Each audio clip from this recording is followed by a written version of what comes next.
ქრისტეს მიერ საყვარელნო მამანო, დედანო, ძმანო და დანო თემა დღევანდელი ჩვენი საუბრისა გახლავთ სულთმოფენობის დღესასწაულის მნიშვნელობა.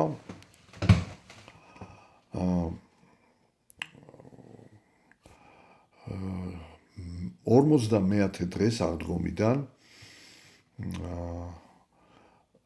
ერთად შეკრებილნი, მოწაფენი 12-თაგანი და კიდევ დაახლოებით 120-მდე მოწაფე ქრისტესი ერთად მაცხოვრის სიტყვის, ასე ვთქვათ, შესაბამისად, რომ არ განეშოროთ იერუსალიმს, ვიდრე აღივსოთ, შეიმოსოთ ძალი მაღლით. ანუ მათ უნდა მიეღოთ ძალა ღვთისა, ზეციური ძალა და აი ამ მოვლენას უნდა დაალოდებოდნენ ამაღლების შემდეგ. და მართლაც გავიდა 10 დღე და ერთად შეკრებილ მოციქულებს პირველეს ყოვლისა მოესმათ ძალიან ძლიერი ქარის ხმა, რომელმაც მთლიანად ის დარბაზი აღავსო, რომელშიც ისინი იყვნენ შეკრებილნი და შემდეგ ყოველ მათგანს ცეცხლის ენების სახით დაადგრა თავზე მადლი ღვთისა და აღავსო აი ამ მადლმა ისინი. როგორც მოციქული პავლე ბრძანებს, ყოველი ქრისტიანი მოწოდებულია იმისთვის, რომ იყოს ჭურჭელი ღვთისა, ჭურჭელი სულიწმინდისა, ანუ ტაძარი ღვთისა. და ეს სწორედ მოხდა პირველად აი ამ სულიწმინდის მადლით აღივსო ქრისტეს მოწაფეთა აი ეს ჯგუფი, რომელიც იყო შეკრებილი ამ დღეს იმ დარბაზში. პირველი სასწაული, რაც აღსრულდა მათ მიერ სულიწმინდის მადლის მიღების შემდეგ, ეს იყო სასწაული უცხო ენებზე მათი ალაპარაკებისა, სოფლის სხვადასხვა კუთხეში მცხოვრები ებრაელები ჩამოდიოდნენ პასექის დღესასწაულზე და დიდხანს რჩებოდნენ და იქ უამრავი ქვეყნის წარმომადგენელი იყო და აი სწორედ მთავარი მიზანი რა არის უფლისა, რომ ღვთის სიტყვა გადაეცეს ადამიანებს, პირველ რიგში ასაკურველია იუდეველებს. და აი ამას ისმენდნენ თავთავის ენაზე, ანუ უცხო ქვეყნებში მცხოვრები იუდეველები, თუმცა რასაკვირველია, მათ შორის შესაძლებელია იყვნენ სხვა ქვეყნის არაიუდეველი მოსახლეობაც, რომელიც დაინტერესებული იყო ჭეშმარიტი სარწმუნოებით და ისინიც ესწრებოდნენ აი ამ ესე იგი მოვლენას. რაც შეეხება თავად სულიწმინდის მადლის დამკვიდრებას ქრისტეს მოწაფეებში, ეს არის სწორედ აღსრულება იმ აღთქმისა, რომ 60-დან განდევნილი ადამი და ევა და შესაბამისად მთელი შემდგომი კაცობრიობა დადგებოდა ჟამი, როდესაც მას ამ კაცობრიობას ღმერთი კვლავ სასუფეველის კარიბჭეს გაუხსნიდა და კვლავ ადამიანი როგორც 60-ში დაცემამდე იყო შეერთებული მისი სული ღვთაებრივ სულს, აღსავსე იყო მისი სული ღვთაებრივი სული და აი ესევე კვლავ აღივსებოდა, ანუ აღდგებოდა გაწყვეტილი კავშირი ღმერთსა. აი ეს სწორედ ამ დროს აი პირველი აღდგენა კავშირისა ხდება სულთმოფენობას და ხდება იგი, როგორც უკვე ვთქვით, 120-მდე მოწაფე იყო, მათში ხდება ეს და ფაქტიურად ეს არის დაბადება ქრისტეს რწმენით გაერთიანებული საზოგადოებისა, რომელიც გარდა რწმენაში ერთობისა, ერთმანეთს უკავშირდება კიდევ ღვთაებრივი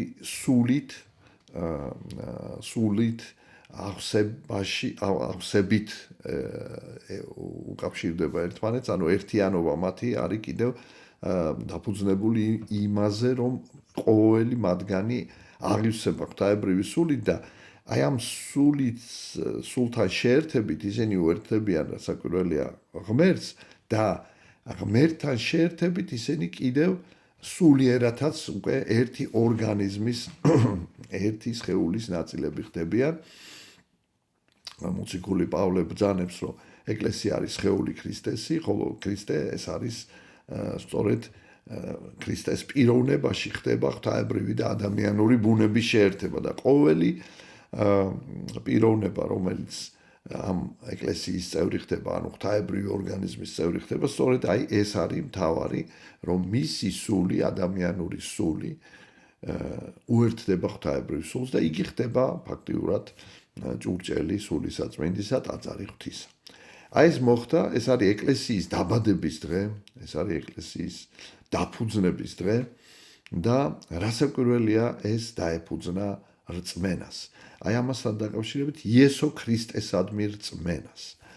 ამასთან დაკავშირებით სულთონფენობის დღესასწაულზე იკითხება სახარება და იქ ასეთ სიტყვებს ვკითხულობთ.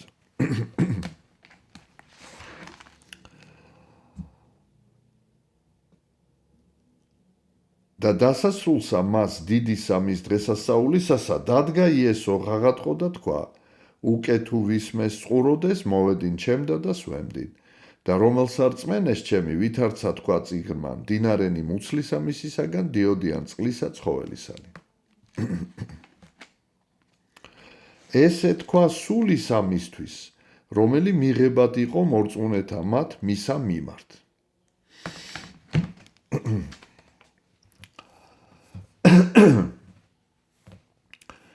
კარობის დღესასწაულზე ამბობს ამ სიტყვებს მაცხოვარი. ეს იყო დღესასწაული, როდესაც იხსენებდნენ იუდეველები ეგვიპტიდან გამოსვლის შემდეგ უდაბნოში მოგზაურობას, მოგზაურობის ჟამს, მრავალწყალობას ღვთის მიერ მონიჭებულს და იყო იქ რიტუალები, სადაც სილოამის წყლიდან, ტბიდან, სილოამის წყალსაცავიდან მოქონდათ წყალი და საკურთხეველზე ამ წყალს გადაასხამდნენ, რაც იყო სიმბოლო აი ამ სწორედ სულიწმინდის მადლის მოფენისა. თუმცა ეს იყო აქამდე ძველ აღთქმაში სიმბოლური, ხოლო მაცხოვარი ბრძანებს, რომ აი სწორედ წყალს, რომელსაც მე მივცემ, ეს იქნება უკვე არა, ასე ვთქვათ, მატერიალური, არამედ არა სიმბოლური, არამედ რეალური და ეს წყალი, სულიერი წყალი, ეს გახლავთ მადლი ღვთისა, მადლი სულისაწმინდისა და აი ამაზე ბრძანებს სახარება, რომ ამას მიიღებს ყოველი, რომელიც ირწმუნებს იესო ქრისტეს, რადგანაც იესო ქრისტემ გამოისყიდა საკაცობრიო ცოდვები, მან შემოსრა ჯოჯოხეთი და მას აქვს ხელმწიფება, რომ მოგვანიჭოს ეს ღვთაებრივი სული, ჯერ შენდობა ცოდვათა, რომ სული, ესე იგი, თუ სული არ არის განწმენდილი, მასში ღვთაებრივი სული ვერ დამკვიდრდება. ჯერ გვანიჭებს სულის, ესე იგი, ცოდვათა შენდობას და შემდეგ ამკვიდრებს ამ სულს. და ამისთვის აუცილებელია იესო ქრისტეს რწმენა. და ვისაც ეს რწმენა ექნება, აი მათ ეს სწორედ აი ამ სულიწმინდაზე ელაპარაკი, რომ ვინც ირწმუნებს იესო ქრისტეს, ის მიიღებს ამ სულიწმინდას. და აი ეს პირველად მოხდა აღდგომიდან 50-მე დღეს, ამაღლებიდან 1-ე დღეს და აი ის ადამიანები, რომელთაც მიიღეს, გახდნენ პირველი საკრებულო, ასე ვთქვათ, ქრისტეს საზოგადოებისა, ქრისტეს მიმდევრებისა, ანუ ქრისტეს ეკლესიისა. და აქედან ჩანს, რომ მთავარი ქრისტიანისთვის არის აი ამ კავშირის, როდესაც ნათლობაში ადამიანი, სწორედ ნათლობის დროს ხდება ერთის ცოდვებისგან განთავისუფლება, მეორე სულიწმინდის მადლით აღსება. აი ეს კავშირი არის, რომელსაც მიჰყავს ადამიანი. მუცლისა მისისაგანო დიოდიან მდინარენი წყლისა ცხოველისანიო. რაც ნიშნავს მუცლისა ამ შემთხვევაში აქ არა ხორციელი გაგებით არის, ესე იგი ადამიანის ასე ვთქვათ სამყაროდან, ბუნებიდან, ადამიანის სულისა და ხორცის ერთიანობა, ადამიანის ბუნებიდან, ესე იგი ეს უკვე ის რაც მასში დამკვიდრდება, მისი ცხოვრება, მისი მაგალითი, ესე ვთქვათ, ქრისტიანული ცხოვრების და ეს მადლი, რომელიც რის საფუძველზეც ის მოქმედებს, ყველაფერში ჩანს სიტყვაში, ჩანს საქმეში, შემოქმედებაში, ყველაფერში ჩანს და აი ეს როგორც მდინარენი, აი ესე ვთქვათ, მოეფინება კაცობრიობა, სამყაროს მოეფინება და თვითონ ადამიანი, ვინც სულიწმინდის მადლს დაიმკვიდრებს, თვითონ ხდება წყარო უკვე აი ამ მადლისა მის გარშემო მყოფი ადამიანებისათვის. და ფაქტიურად თუ ადამიანი შეინარჩუნებს აი ამ კავშირს ღმერთთან და ამ სულიწმინდის მადლს, იგი უკვე ესე იგი თავისი ცხოვრების წესით უკვე არის მქადაგებელი და უკვე არის 60 ქულო მისიას ასრულებს და თუ კი ის კიდევ უფრო ანვითარებს აი ამ კავშირს და ამ სულიერად იზრდება, მერე ის უკვე არა მარტო საქმით არის მაგალითი ქრისტიანობის, არამედ იგი ხდება სიტყვითაც მაგალითი. ანუ ის წდება საღვთო სიბრძნეს, უფრო მეტად ითავისებს ამ საღვთო სიბრძნეს და ძალა ეძლევა იმისა, რომ ეს საღვთო სიბრძნე სიტყვის საშუალებით გადასცეს მის გარშემო მყოფ ადამიანებს. თუმცა აი ამ მადლის მიღების შემდეგ რასაკვირველია, დროთა განმავლობაში წუთის სოფელში მცხოვრები ადამიანი მრავალ გამოცდას გადის და ერთეულები აღწევენ იმას და თან რაღაც გარკვეული დროის შემდეგ, რომ ნაკლებად შესწოდონ, ნაკლებად დაარღვიონ ცნება ერთეულები და ასეთ ერთეულებს წმინდანები ეწოდებათ, რომელთაც უკვე აქ დედამიწაზე შეიძლება ითქვას, აი იმდენად განმტკიცდნენ ამ სულიწმინდის მადლით, იმდენად აღივსნენ, რომ მათ ასევე ღმერთშემოსილები ეწოდებათ. თუმცა ეს ადამიანებიც კი წარმოიდგინეთ აი ესეთი მაღალი სულიერების წმინდანებიც კი გლოვობდნენ, რომ მაინც სულ ბოლომდე სრულყოფილად ჩვენ ვერ ვახერხებთ ცნების სრულყოფილად შესრულებას და ის მცირედიც, რასაც ისინი არღვევდნენ, ეს მათ დიდ გულის ტკივილს ანიჭებდა და სინანულში იყვნენ, გლოვობდნენ, ანუ ღრმა სინანულში იყვნენ. და აი სწორედ ეს არის მთავარი არსი სულთმფენობისა, რომ ჩვენ ვართ ჭურჭელი სულისაწმინდისა და ჩვენ აღვივსებით სულიწმინდის მადლით იმ შემთხვევაში, თუ აღიარებთ იესო ქრისტეს, როგორც ერთის მხრივ ჩვენი ცოდვების მიმტევებელს ცოდვების და მეორეს მხრივ სულიწმინდის მადლით აღმავსებელს. რამე თუ ქრისტეს სახელით მონათლული ადამიანი, რასაკვირველია, აღივსება სულიწმინდის მადლით მისი აღთქმისაებრ. და აი მთელი ცხოვრება ქრისტიანისა ეს არის ამ მადლის, ამ კავშირის შენარჩუნება, ამ მადლის შენარჩუნება და რასაკვირველია შენარჩუნება შესაძლებელია მხოლოდ მუდმივი სრულყოფისაკენ სწრაფვით. და ამის მაგალითები ჩვენ გვაქვს. პირველ რიგში ეს წმინდანთა სახით გვაქვს, ეს გამარჯვება, მიღწევა დიდი სიმაღლისა და შენარჩუნება ამისა და ყოველი მართლმადიდებელი ქრისტიანი, რომელიც ძალისაებისთვის ისა იბრძვის ამ სიწმინდის შესანარჩუნებლად, გასამრავლებლად, იგი ასევე არის სოფლისათვის, ესე იგი მაგალითი სანთელი, მარილი, რომელიც ხრწნისაგან ინახავს საზოგადოებას.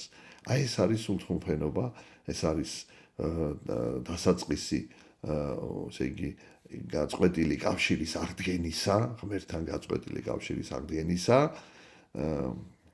კაცობრიობის გარკვეულ ნაწილში, მცირე ნაწილში, რომელმაც ქრისტე იწამა და მისი მოწაფე გახდა და ანუ ეს არის ეკლესიის დაბადების დღე და ჩვენი ყოველი ჩვენთაგანის მიზანია ამ კავშირის შენარჩუნება და მუდმივი მისი სრულყოფა და როდესაც ჩვენ ცნებას ვარღვევთ, აი ეს კავშირი რასაკვირველია, სუსტდება და აი ყოველი აღსარებით და ყოველი ზიარებით ჩვენ აღვადგენთ ამ კავშირს. ამიტომ აუცილებელია ეკლესიური ცხოვრება, მხოლოდ ეკლესიაში ხდება ადამიანის განახლება, სულიერი განახლება და ეკლესიის გარეთ მყოფი ადამიანები მიუხედავად იმისა, რომ შეიძლება ღმერთიც სიკეთესაც აკეთებენ, მათი სულები სულ უფრო და უფრო სილდება ღმერთს და სულ უფრო და უფრო მოწყვლადია, ადვილად შეუულია ბოროტ სულს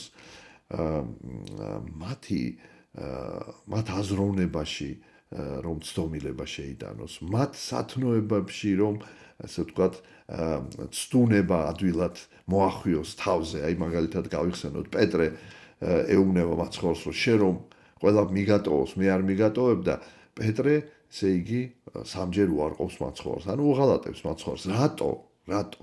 იმიტომ რომ პეტრეს ჰქონდა საკუთარი თავის იმედით ცხოვრობდა.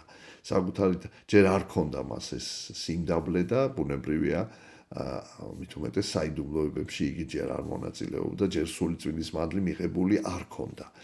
და აი ჩვენც, ესე იგი, სული წმინდის მადლის გარეშე ჩვენ ვაკეთებთ სიკეთეს და შეიძლება ძალიან დიდი იმედი გვაქვს, რომ ჩვენ არ ვღალატებთ სიკეთეს, მაგრამ ეს საკუთარი თავის სადმი იმედი და მინდობა საკუთარ თავზე, ეს არის სწორედ ყველაზე დიდი ცდუნება, ეს არის ამპარტავნება, ანუ დაჯერება, რომ შენ შეგიძლია სიკეთე გააკეთო ღმერთის დახმარების გარეშე. აი სწორედ სული წმინდის მადლის გარეშე თვითონ უფალი გვეუბნება. გარეშე ჩემსა არა ძალგიც არც ერთი. ახლა თუ უფლის სიტყვებს, თუ ღმერთი ქრისტე თუ გწამს, სახარებაში წერია ეს სიტყვები და აუცილებელია ზიარება, რომლის შესახებაც მაცხოვარი ამბობს, რომ რომელმან სჭამოს ხორციჩები და სვას სისხლისჩები, მე ვიყო მასში და მე ვიყო მასთან და ის იყოს ჩემთან. და რომელმან არა სჭამოს ხორციჩები და მე არ ვიყნები მასთან. აბა მეტი რა უნდა გითხრას უფალმა, ასე რომ ძალიან მნიშვნელოვანია და თუ ადამიანი ემზადება აღსარებისთვის, ზიარებისთვის, ის ძალიან თავშეკავებულია, ძალიან ის ლოცულობს, მარხულობს, რომ ღირსი გახდეს ამისა და ამიტომ ეს ითხოვს სერიოზულ დამოკიდებულებას ცნებების მიმართ, ცხოვრების წესის მიმართ, შინაგანი მდგომარეობის მიმართ, ადამიანებთან ურთიერთობის საქმეში. აი ეს არის ქრისტიანული ცხოვრება, ეს არის სულთმოფენობის შედეგი, ეკლესიის დაფუძნება და რა არის ეკლესია სხვა არაფერია თუ არა ის ადგილი, სადაც ხდება ადამიანის შეხვედრა ღმერთთან და მასთან შეერთება, მის სულთან შეერთება, საკუთარ სულში ღვთაებრივი სულის დამკვიდრება და ეს ეკლესია, რომელიც არა მარტო გვანიჭებს ამ გაწყვეტილი კავშირის აღდგენას, ანუ ახლიდან დაბადებას, ანუ გაწყვეტილი კავშირის დროს სული მკვდარია, სულიერად მკვდარი ადამიანი. კავშირის აღდგენა სულიერად ესე იგი ახლიდან დაბადება, ამიტომ მართლობა არის ახლიდან დაბადება და ის არა მარტო გვანიჭებს ამ ახალ სიცოცხლეს ეკლესია, არამედ ის ზრუნავს, რომ ჩვენ ეს სიცოცხლე დაიცვას, გვიცავს ანგელოზების საშუალებით, წმინდანების საშუალებით, თავისი სწავლების და საეკლესიო საიდუმლოებების, საღვთისმსახურო საიდუმლოებების საშუალებით და აი როგორც თქვით, ყოველი ასე ვთქვათ, მცნების დარღვევა, თუნდაც მცირედი, მაინც ეს არის სულზე ჭრილობა, სულზე წყლული და აღსარებით ადამიანის სული ინკურნება და კვლავ ეს კავშირი განახლდება, ხოლო ზიარებით კიდევ უფრო, ასე იგი, დიდრდება ეს კავშირი და ძლიერდება ეს კავშირი. აი ეს არის მთავარი, ასე ვთქვათ, მნიშვნელობა სულთმოფენობის დღესასწაულისა, ყველას გილოცავთ სული წმინდის მადლი უხვად გარდამოსულიყოს ამ დღესასწაულზე ყოველ ჩვენთაგანზე, მთელ მართლმადიდებელ სამყაროზე და ყოველი ჭეშმარიტებისა გზათა შეცდომილნი ღმერთმა მოაქციოს მართალსა სარწმუნოებასაზე და ამინ. ჩვენთან არს ღმერთი.